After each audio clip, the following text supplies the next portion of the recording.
Captain Sarah Chen watched the alien ships close in around her small fleet. The massive vessels looked like floating cities made of dark metal. Red lights pulsed along their sides like angry eyes. Her own ships were tiny compared to these giants. "Captain, we're surrounded," her communications officer said. His voice shook with fear. "They have us completely trapped." Sarah gripped the arms of her command chair. 3 months ago, Earth had received its first message from space. The aliens called themselves the Hegemony. They said they wanted to talk about peace. Earth's leaders had sent Sarah and her small diplomatic fleet to meet them. Now she knew it was all a lie. "All ships, prepare for battle," Sarah ordered. She knew they couldn't win, but humans didn't surrender easily. "If we're going down, we take some of them with us." The battle lasted only minutes. The alien weapons cut through human shields like they were made of paper. One by one, Sarah's ships exploded in bright flashes. Soon, only her flagship remained. "Captain, they're boarding us," someone shouted. Sarah drew her sidearm and moved toward the bridge entrance. Heavy footsteps echoed through the corridors. The aliens were coming. The bridge doors exploded inward. Smoke filled the air. Through the haze, Sarah saw them. The aliens were tall and covered in dark green scales. They walked on 2 legs like humans, but their heads looked like giant lizards. Sharp teeth filled their mouths. Their eyes were cold and yellow. These were the Vorthak, the rulers of the Hegemony. "Surrender, human," one of them hissed. Its voice sounded like gravel grinding. "Together. Your species is now property of the Hegemony." Sarah raised her weapon. "Humans don't surrender to anyone." She fired 3 shots into the alien's chest. The energy bolts hit but bounced off some kind of armor. The creature didn't even step backward. It laughed, a horrible sound like breaking glass. Brave but stupid, just like all the others. More Vorthak soldiers poured onto the bridge. They carried strange weapons that shot nets of crackling energy. Sarah dodged the first net, but the second, one wrapped around her legs. Electric pain shot through her body. She fell to the deck, muscles twitching from the shock. The aliens surrounded her fallen crew members. Some were dead, others unconscious. "This one shows spirit," the lead Vorthak said, looking down at Sarah. "She will provide good entertainment in the arena." "The arena?" Sarah gasped between waves of pain. "You will understand soon enough, human." They dragged Sarah and her surviving crew to the alien ships. The corridors inside were huge and dark. Everything smelled like metal and something else Sarah couldn't identify. Other aliens walked past, but they all looked down when they saw the Vorthak. Fear was in their eyes. Sarah noticed some of these other aliens wore metal collars around their necks. They moved slowly, like they had given up hope long ago. These were conquered people, she realized. Slaves. They threw Sarah into a small cell. The walls were smooth metal with no windows. A thin mattress lay on the floor. In the corner sat a bucket for waste. The door sealed shut with a hiss. Hours passed. Sarah examined every inch of her prison, looking for weaknesses. She found none. The cell was built to hold much stronger beings than humans. The door finally opened. 2 Vorthak guards entered, followed by a third alien Sarah had never seen before. This one was smaller, with gray skin and large black eyes. It carried a metal device covered in blinking lights. "Hold her still," the gray alien said in broken English. The guards grabbed Sarah's arms. She fought them, but they were too strong. The gray alien approached with its device. "What is that thing?" Sarah demanded. "Neural dampener," the alien replied. "It will make you manageable." The device looked like metal shackles connected by glowing chains. The gray alien fitted them around Sarah's wrists and ankles. When the connections clicked into place, pain exploded through her nervous system. Sarah screamed and fell to her knees. It felt like fire was running through her veins. Her muscles felt weak and slow. Even thinking became harder. "Perfect," one of the Vorthak guards said. "Now she's ready for processing." They dragged Sarah from her cell through more corridors. Other prisoners moved past in lines, all wearing the same kind of shackles. Most looked broken and defeated. Some could barely walk. They entered a huge chamber filled with cages. Aliens of dozens of different species sat behind metal bars. Some looked like giant insects. Others had fur or feathers. A few glowed with their own light. "Welcome to the gladiator pens," a Vorthak announced loudly. "Here you will train, until you're ready to die for our entertainment." Sarah was thrown into a cage next to a massive creature made of living crystal. Its body sparkled in the dim light. Despite its beauty, sadness filled its eyes. "First time?" the crystal being asked. Its voice sounded like wind chimes. "What is this place?" Sarah asked. Speaking was hard with the neural dampener active. "The hegemony conquers worlds through their arena system," the creature explained. "They take the strongest warriors from each species and make them fight. When a people's champions are defeated, their spirit breaks. Resistance becomes impossible. That's horrible. My name is Krex. I was the greatest warrior of my people. The Quarn. That was 50 years ago. I have been fighting in their arenas ever since." Sarah looked around at all the caged beings. "How many species have they conquered?" "Hundreds, maybe thousands. The hegemony has ruled this part of the galaxy for over 1,000 years. And no one has ever beaten them?" Krex's crystal body dimmed. "Many have tried. All have failed. The Vorthak are perfect predators. They're faster, stronger, and more brutal than most species. Their champions, the apex predators, have never lost a single fight." Sarah felt anger building inside her despite the dampener's effects. "What about working together? All the conquered species fighting as one?" "Hope is the first thing the arena destroys," Krex said sadly. "When people see their greatest warriors broken and killed, they lose the will to resist." A small bird-like alien in the cage across from them spoke up. "My name is Zara. Krex speaks truth. I watched my people's champions fall one by one. Now, my entire species serves as navigators for hegemony ships. But you're still here," Sarah pointed out. "Some of us keep fighting even when hope is gone," Zara said. "But we fight alone, and alone we fall." Guards approached Sarah's cage. "Human, you fight tomorrow. Try not to die too quickly. The crowd gets angry when fights end too fast." After they left, Krex looked at Sarah with something that might have been pity. "What did they call your species?" "Human. I have never heard of humans before. You must be newly discovered. That's why your dampener is wrong." "Wrong how?" "Those shackles are designed for Zephian physiology. They have similar neural patterns to yours, but much weaker bodies. The dampener is probably only working at half strength on you." Sarah tested her muscles. Krex was right. She felt restricted, but not as helpless as she should. The pain was constant, but bearable. "Don't let them know," Krex warned. "Any advantage you can hide might keep you alive longer." That night, Sarah lay on the hard floor of her cage and thought about Earth. About her family and friends who would never know what happened to her. About her crew members who died in the attack. The Vorthak thought they had captured just another warrior from just another weak species. They had no idea what humans were capable of when pushed to their limits. Sarah smiled grimly in the darkness. Tomorrow, they would start to learn. The arena would teach them what it meant to fight a human who refused to break. Sarah woke to the sound of metal doors grinding open. Guards dragged a limp body past her cage. The creature had once been covered in beautiful blue fur, but now it was matted with blood. "Another one didn't make it through the night," Zara whispered from her cage. The injuries from yesterday's fights were too severe. Sarah watched them carry the body away. "How often do gladiators die?" "About half don't survive their first month," Krex answered. His crystal body caught the dim light and threw rainbow patterns on the walls. "The Vorthak prefer entertainment over long careers." Heavy footsteps announced the arrival of guards. 3 Vorthak soldiers stopped in front of Sarah's cage.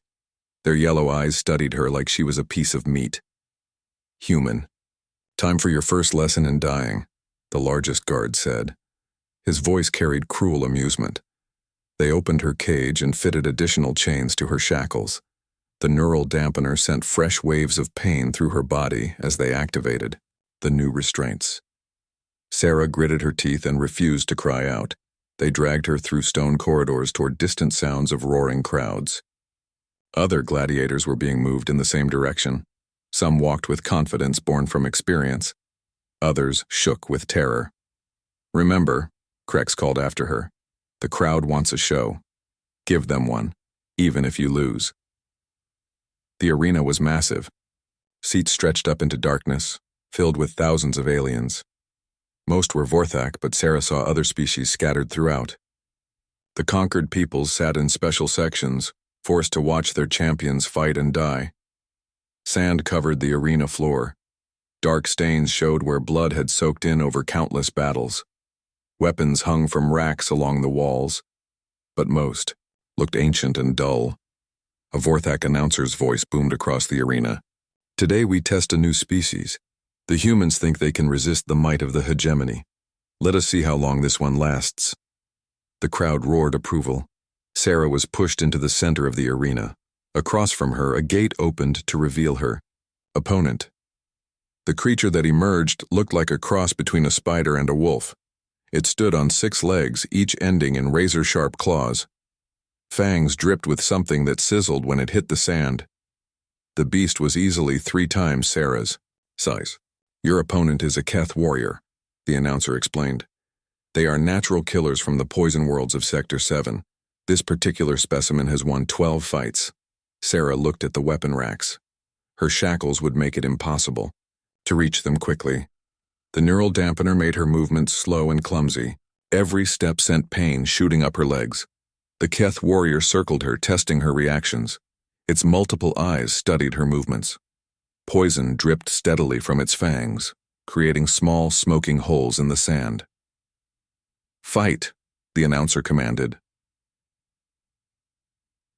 The Keth lunged forward with incredible speed. Sarah threw herself sideways, barely avoiding the snapping fangs. Claws raked across her arm, tearing her uniform and drawing blood. The crowd cheered at first blood. Sarah rolled away from another attack and managed to grab a short sword from the nearest rack. The weapon felt heavy in her shackled hands. The neural dampener made it hard to grip properly. The Keth warrior was patient. It had fought many opponents and knew how to wear them down. It would attack, retreat, attack again. Each strike did a little more damage. Eventually its prey would weaken enough for the killing blow. Sarah understood the strategy. She had seen similar tactics used by pack hunters on Earth. But the Keth warrior had never fought a human before. Instead of retreating after the next attack, Sarah stepped forward into the creature's guard. The move surprised the beast. Its claws scraped against her ribs instead of tearing out her throat. Sarah drove the sword up into the soft area between the creature's neck and shoulder. The blade sank deep. The Keth warrior screamed in pain and anger. But it wasn't dead. The wounded creature became desperate and dangerous. It attacked without strategy, trying to tear Sarah apart with pure fury. Its claws found her leg, opening deep cuts. Poison burned in the wounds. Sarah felt the venom working its way through her system. Her vision blurred. The shackles made everything worse, amplifying the pain and weakness. The crowd was on its feet now, excited by the violence. Sarah stumbled backward, using the arena wall for support. The Keth warrior advanced for the final attack. Its remaining fangs spread wide, ready to inject a killing dose of poison. At the last second, Sarah dropped flat on her back. The creature flew over her, expecting her to be standing. As it passed overhead, Sarah thrust her sword straight up. The blade pierced the beast's heart. The Keth warrior crashed into the arena wall and lay still. Green blood pooled around its body. The arena fell silent. Then slowly, scattered cheering began. Not from the Vorthak sections, but from the areas where conquered peoples sat. They had just watched someone like them win against impossible odds. Sarah struggled to her feet. The poison made her dizzy, but she was alive. More importantly, she had won. Guards dragged her back to the gladiator pens. A medical slave treated her wounds with some kind of healing paste. The cuts stopped bleeding and began to close. "That was well fought," Krex said when she was returned to her cage. "But you were lucky." The Keth warrior was overconfident.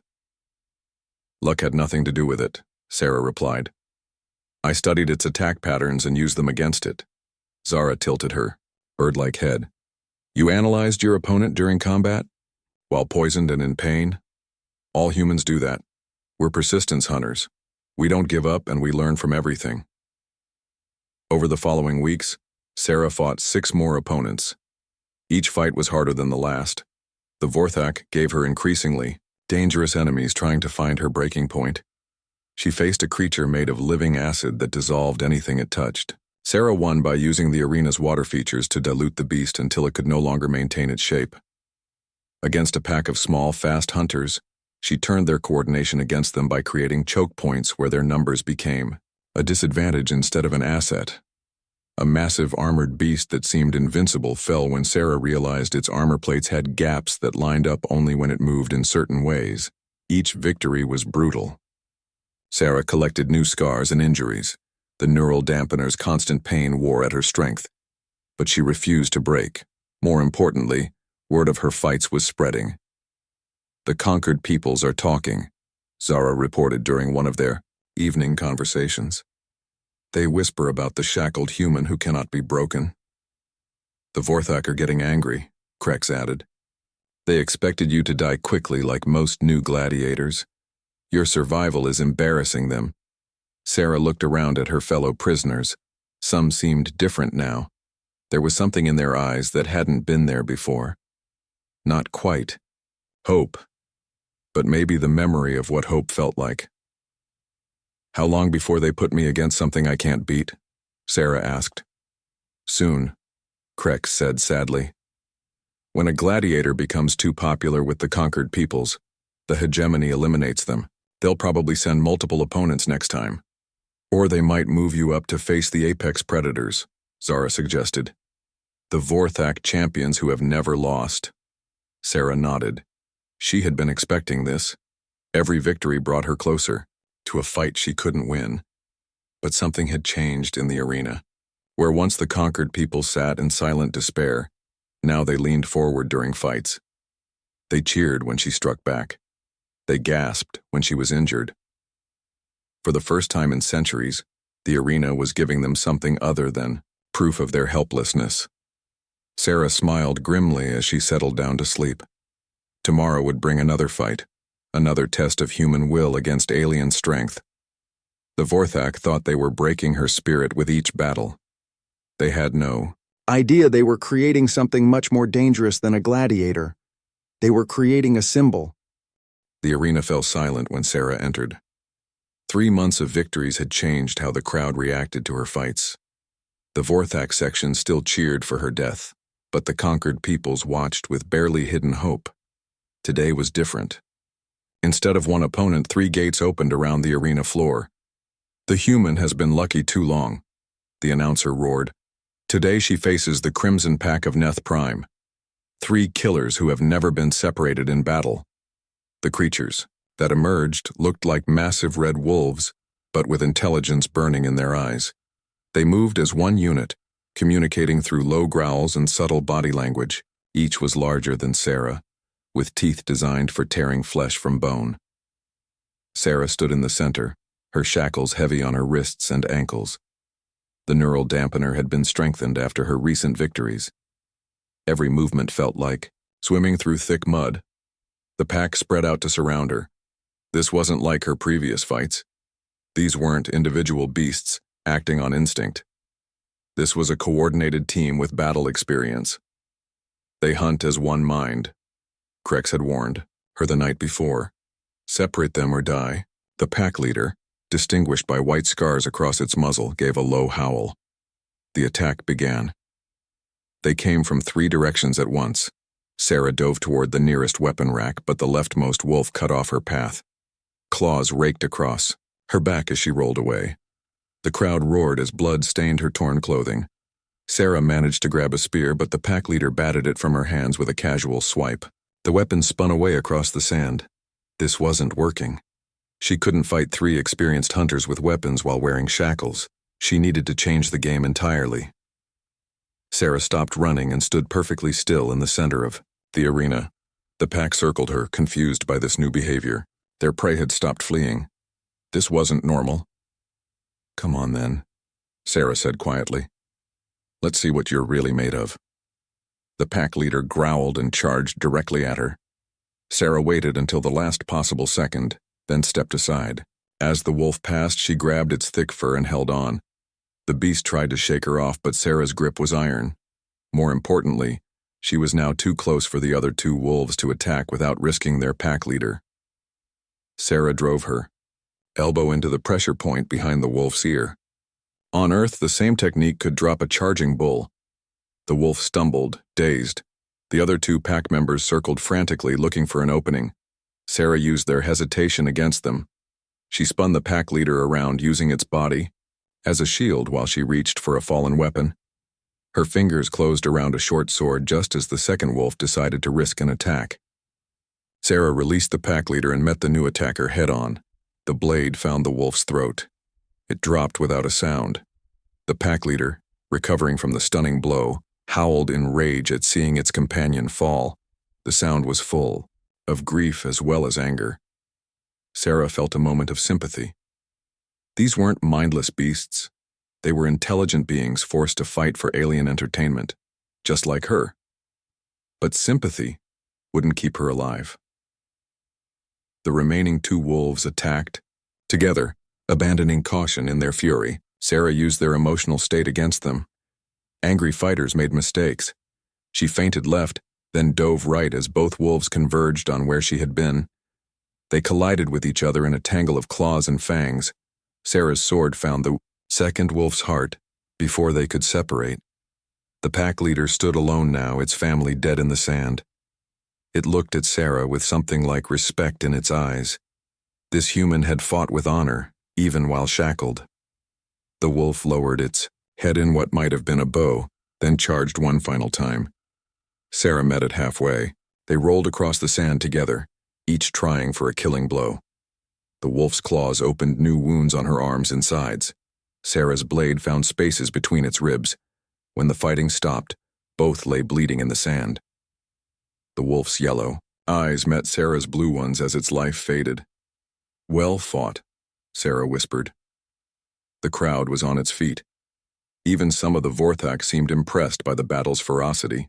But in the sections where conquered peoples sat, something different was happening. They were chanting. Not words, just a rhythmic sound that grew louder with each repetition. It was the sound of hope being born. Sarah struggled to her feet, swaying, from blood loss and exhaustion. The neural dampener's pain mixed with her injuries to create a haze of agony, but she was alive. Guards rushed into the arena to escort her back to the pens. As they walked, Sarah heard conversations in dozens of alien languages. The words were different, but the tone was the same everywhere. Change was coming. That was magnificent, Zara said when Sarah was returned to her cage. But also dangerous. The Vorthak leadership was watching from the royal box. They did not look pleased. Krex's crystal body pulsed with worried colors. High Dominator Sekthul himself was there. He has ruled the hegemony for 300 years. Nothing threatens his power without consequences. Sarah accepted medical treatment for her wounds while listening to the conversations around her. Other gladiators were talking in excited whispers. Guards moved through the pens with nervous energy. "What's happening out there?" Sarah asked a Vorthak medic who was applying healing gel to her injuries. The lizard-like alien glanced around nervously before answering. "Riots on 3 conquered worlds. Work slowdowns on a dozen others. The conquered peoples are becoming difficult." Sarah hid her smile. "What do they want?" "They demand to see more of your fights. They say if a shackled human can defeat pack hunters, then freedom might be possible." After the medic left, Krex moved closer to the bars separating their cages. "You need to be careful, Sarah. The hegemony has maintained control for centuries by crushing hope before it can spread. They will not let this continue." "Then what do you suggest?" "Run," Zara said urgently. "Find a way to escape. Live to fight another day." Sarah shook her head. "Running won't help the billions of people living under Vorthak rule. Besides, where would I go? They control this entire region of space. Then you will die, Krek said sadly. Perhaps tomorrow, perhaps next week. But they will find a way to kill you. Maybe. But I've already won something more important than my life. What's that? Sarah gestured toward the sounds of excited conversation echoing through the gladiator. Hardimon hope. For the first time in centuries, conquered peoples believe that resistance is possible. That's worth dying for. That night, as Sarah tried to sleep despite her injuries, she thought about her crew, about the friends who had died when the hegemony attacked her ships. Their sacrifice was finally meaning something. She also thought about Earth. By now, the human government would know that first contact had gone badly. They would be preparing defenses, building weapons, training soldiers. If Sarah could keep the hegemony distracted for a few more months, maybe her people would have time to prepare for the war that was coming. The next morning brought news that confirmed her fears and hopes. Rebellion on Keth Prime, a guard announced to another. The locals killed their Vorthak administrators and declared independence. How many ships are we sending to crush them? 3 battle fleets. High Dominator Sek Thul wants the rebels burned. From orbit, as an example. Sarah smiled grimly. 3 battle fleets meant thousands of ships pulled away from other duties, including possibly scouting missions toward Earth. Every day she survived, every victory she won was buying time for her species. The Vorthak thought they were using her for entertainment. They had no idea she was using them for something much more important. She was using them to start a revolution. But revolutions came with a price, and Sarah knew she would probably pay it soon. The next fight would determine everything. Sarah knew something was different when they moved her to a new cell. This one was larger, with actual furniture and better food. The shackles around her wrists had been replaced with new ones that glowed with ominous energy. Neural dampener, at maximum setting. The Vorthak technician explained to his supervisor. This model was designed for the war beast of Sigma Draconis. It should keep the human completely suppressed. Pain exploded through Sarah's nervous system as the new shackles activated. It felt like molten metal flowing through her veins. Every breath was agony. Even thinking became difficult. Perfect, the supervisor hissed. High Dominator Sek Thul wants this human broken before the ceremony. What ceremony? Sarah gasped. The supervisor's yellow eyes gleamed with cruel pleasure. Tomorrow you face the apex predators, the 3 greatest warriors in hegemony history. It will be the most watched gladiator match in 1,000 years. They left her alone with the pain. Sarah curled up on the cell floor, trying to find a position that hurt less. There wasn't one. Hours passed. The agony was constant, overwhelming. Lesser beings would have lost consciousness or died. But humans had evolved on a world full of predators. They had learned to endure pain that would break other species. Footsteps approached her cell. Sarah looked up to see High Dominator Sek Thul himself standing outside the bars. The Vorthak ruler was ancient and massive, with scars covering his dark scales. Power radiated from him like heat from a fire. So this is the creature that threatens my empire, he said in perfect English. I'm just one person, Sarah managed to say through the pain. One person can change everything if others believe in them. Sek Thul stepped closer to the bars. Do you know how many rebellions have started because of your victories? 17. Worlds are in open revolt. Dozens more are experiencing difficulties with their local populations. Sarah smiled despite the agony. Good. You think you're winning? Sek Thul laughed, a sound like breaking bones. Tomorrow my apex predators will tear you apart. When the conquered peoples see their symbol destroyed, their hope will die with you. Maybe. But the idea will remain. Others will take my place. There are no others like you, human. Your species is unique in its stubbornness, but uniqueness won't save you from what's coming. The High Dominator walked away, leaving Sarah alone with her pain and her thoughts. The next day arrived too soon, and not soon enough. Guards came for Sarah in the pre-dawn darkness. They fitted her with ceremonial chains covered in glowing symbols. Every link sent fresh waves of agony through her body. The arena was packed beyond capacity. Aliens stood in the aisles and hung from the upper levels. Giant screens showed her face to those too far away to see clearly. This wasn't just entertainment anymore. This was a public execution designed to crush rebellion. Sarah was dragged to the center of the arena floor. The sand had been raked clean and painted with intricate patterns. This was a sacred space for the Vorthak, used only for their most important ceremonies. Citizens of the hegemony, High Dominator Sekthul's voice boomed across the arena. Today, we put an end to the cancer that threatens our order. Today the human dies. The Vorthak sections erupted in cheers, but Sarah noticed that the conquered people sat in silence. They were afraid, but they were also waiting. Let me introduce the executioners, Sekthul continued. First, Graktar, the Bone Crusher, who has never been wounded in combat. A gate opened to reveal the largest Vorthak Sarah had ever seen.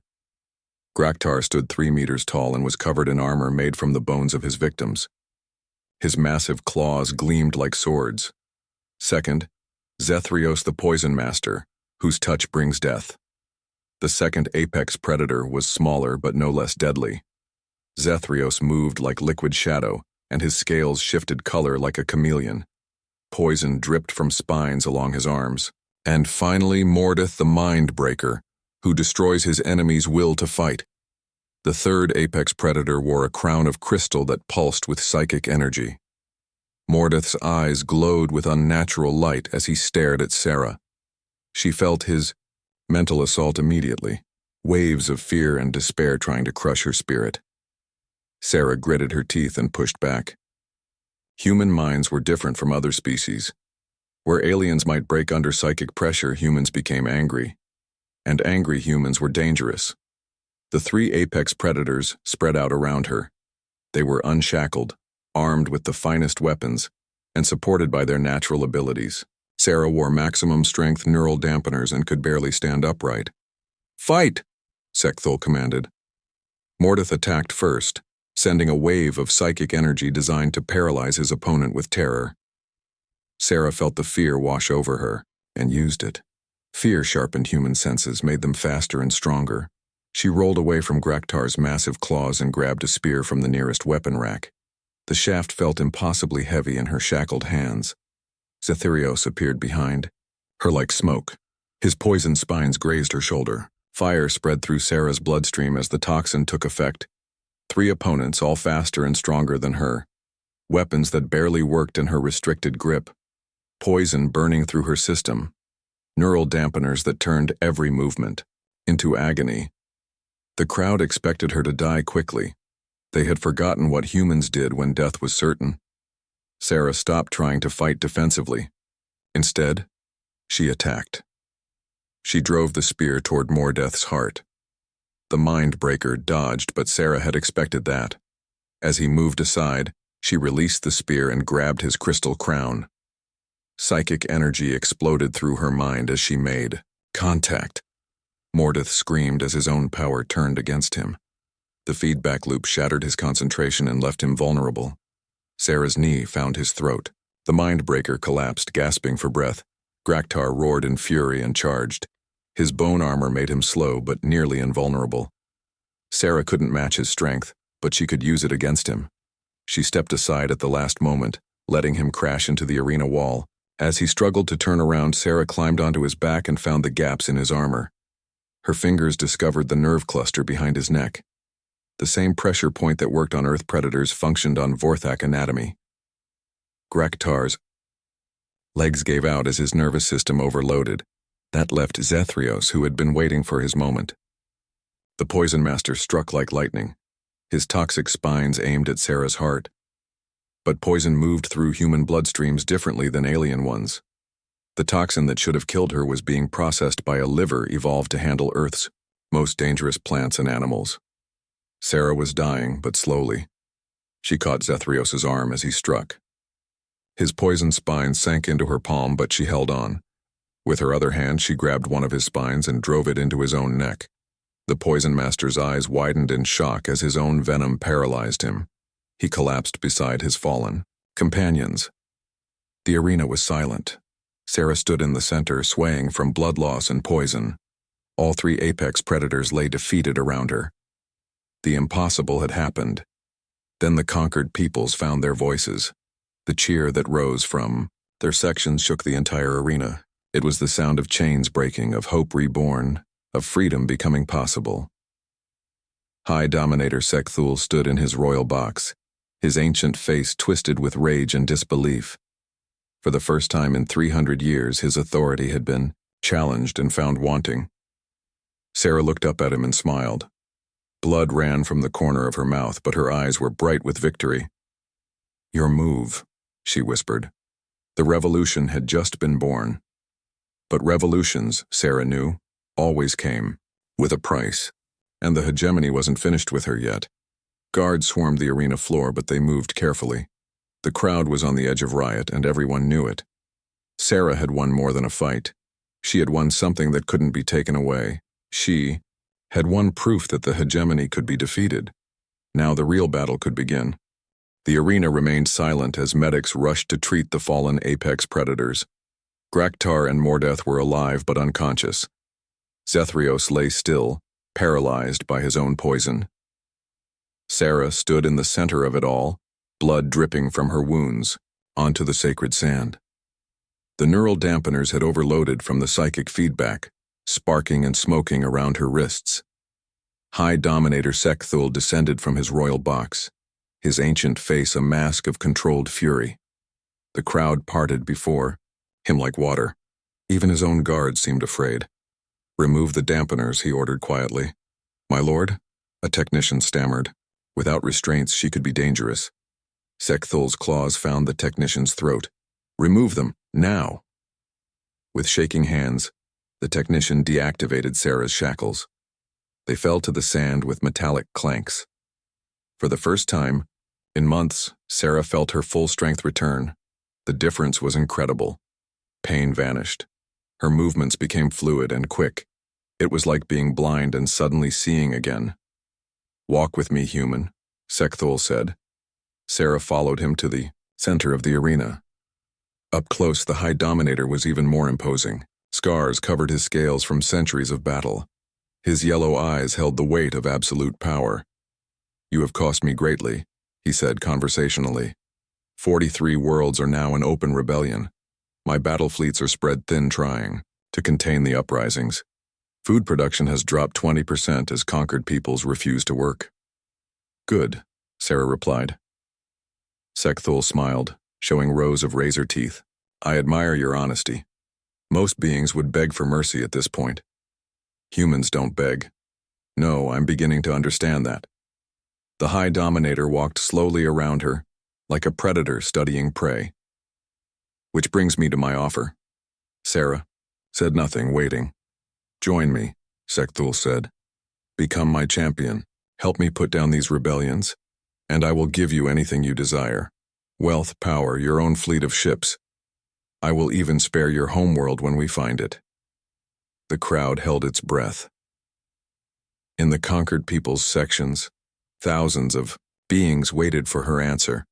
Sarah looked up at them, seeing hope and fear warring in alien faces. Some prayed to gods she didn't know. Others simply watched with desperate intensity. She thought about Earth, about her family and friends light years away, about her dead crew members who would never see home again, about the billions of people living under hegemony rule. "No," she said simply. Sekthul's smile faded.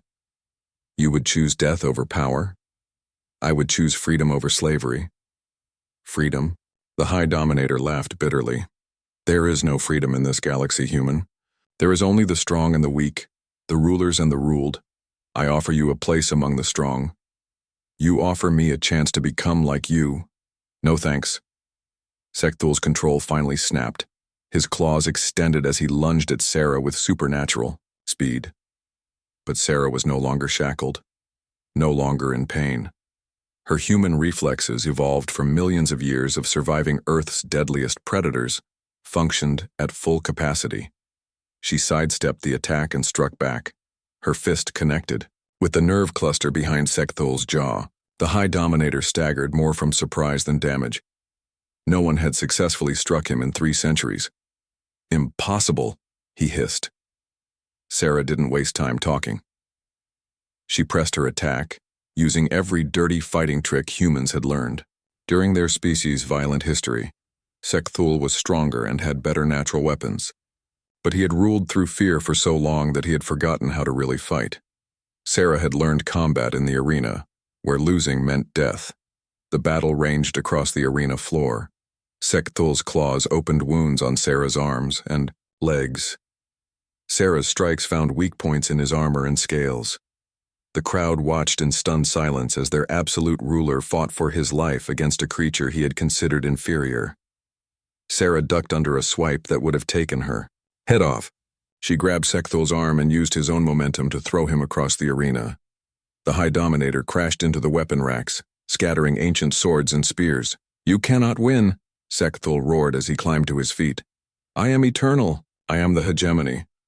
"You're a bully who's never faced real resistance," Sarah replied. She picked up a fallen sword, testing its weight.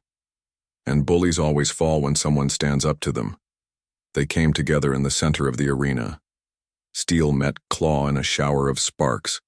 Sekthul was skilled with his natural weapons, but Sarah had human ingenuity on her side. She feinted high, then struck low. The sword found the gap between Sekthul's chest and hip armor. The blade sank deep. The High Dominator screamed and stumbled backward. Dark blood flowed from the wound.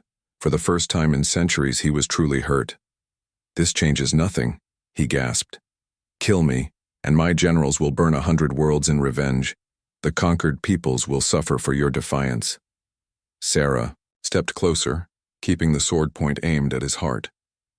"Maybe, but they'll suffer as free beings fighting for their future, not as slaves with no hope." Around the arena, movement caught her eye. In the gladiator pens, Krex was smashing the lock on his cage with crystal fists. Other prisoners followed his example, using their unique abilities to break free. In the crowd, Vorthak guards were being overwhelmed by aliens who had been passive slaves just moments before. The revolution was spreading in real time. "You hear that?" Sarah asked Sekthul. The sounds of fighting echoed throughout the arena complex. "That's the sound of your empire, crumbling." Sekthul's eyes blazed with hatred. "You have doomed this galaxy to chaos. No, I've given it a chance at freedom." The High Dominator made one last desperate attack. Sarah was ready for it. Her sword found his throat. Sekthul fell to his knees, then collapsed onto the sacred sand. The ruler of the hegemony was dead. The Yao arena exploded into chaos. Some Vorthak tried to flee. Others fought desperately to maintain control. But the momentum had shifted irreversibly. Krex reached Sarah first, his crystal body gleaming with excitement. "The prison complex is secured. Most of the gladiators are free." Zara landed beside them, her wings spread wide. "The spaceport is in rebel hands. We captured 3 hegemony cruisers intact." Sarah looked around at the growing rebellion. Beings of dozens of species worked together, their differences forgotten in the face of shared purpose. "What happens now?" Krex asked. "Now we spread the word," Sarah replied. "Every conquered world needs to know that the hegemony can be beaten, that freedom is possible." She walked to the center of the arena and picked up the weapons dropped by the fallen apex predators. One by one, she placed them at her feet. The symbolism was clear. The greatest warriors of the hegemony had been defeated. Their weapons lay discarded before a human who had fought in shackles. "People of the galaxy," Sarah called out, her voice carrying to every corner of the arena. "The age of the hegemony is over. The age of freedom has begun." The cheer that rose from the crowd could be heard across the capital city. It was taken up by rebels in the streets, by prisoners breaking from their cells, by workers laying down their tools. The revolution spread like wildfire across hyperspace communication networks. Within hours, rebellions erupted on dozens of worlds. Within days, the hegemony's 1,000-year rule began to collapse. Months later, Sarah stood on the bridge of a captured hegemony dreadnought, watching Earth appear on the main screen. She was finally going home. The war wasn't over. Remnants of the hegemony still controlled parts of the galaxy, but the myth of their invincibility was broken forever.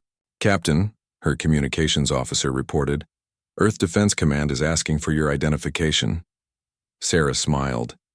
Tell them Captain Sarah Chen is coming home, and she's brought some friends who want to learn about this thing we call democracy. Behind them, a fleet of liberated worlds followed in formation. The galaxy would never be the same. They had made her fight in shackles, thinking to break her spirit. Instead, they had created the spark that would burn their empire to the ground. The Azure apex predators had fallen, and in their place something better would rise. Freedom.